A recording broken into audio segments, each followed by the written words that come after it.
You like basketball at all? Do I like basketball only if I overpay for it? Yeah, well, obviously people may know that new NBA contract for the right to air the games beginning not this coming season, but the next one has all been signed up. We've been talking about Warner Brothers Discovery's failure to land the deal they matched or they claim they have. Amazon has the deal, and now, as we've been telling you, Warner Brothers Discovery is suing the NBA. Kind of an interesting moment here, suing your one-time partner, continued partner, really, in airing games, obviously, over the next year. But at least from what I'm hearing, and we haven't yet seen the complaint that's expected to, be filed this morning. It may not be quite readily available. Certainly will be redactions, but we'll get a look at the complaint very soon. This is over what is essentially a 5-page long matching rights provision in the contract that they signed with the NBA 10-plus years ago. And it may come down to, a breach of contract, so to speak, but really what the definition of internet television is.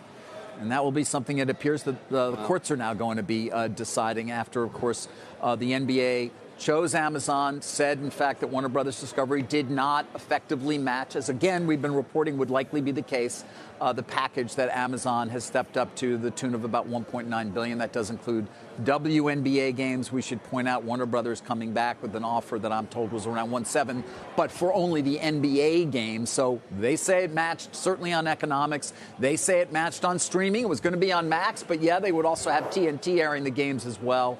That's at least some concern for some out there who own the stock in terms of what becomes of TNT without the NBA. Of course, Warner Brothers Discovery responds, hey, we've got plenty of other sports on there as well. There you see the packages that have been selected by the NBA.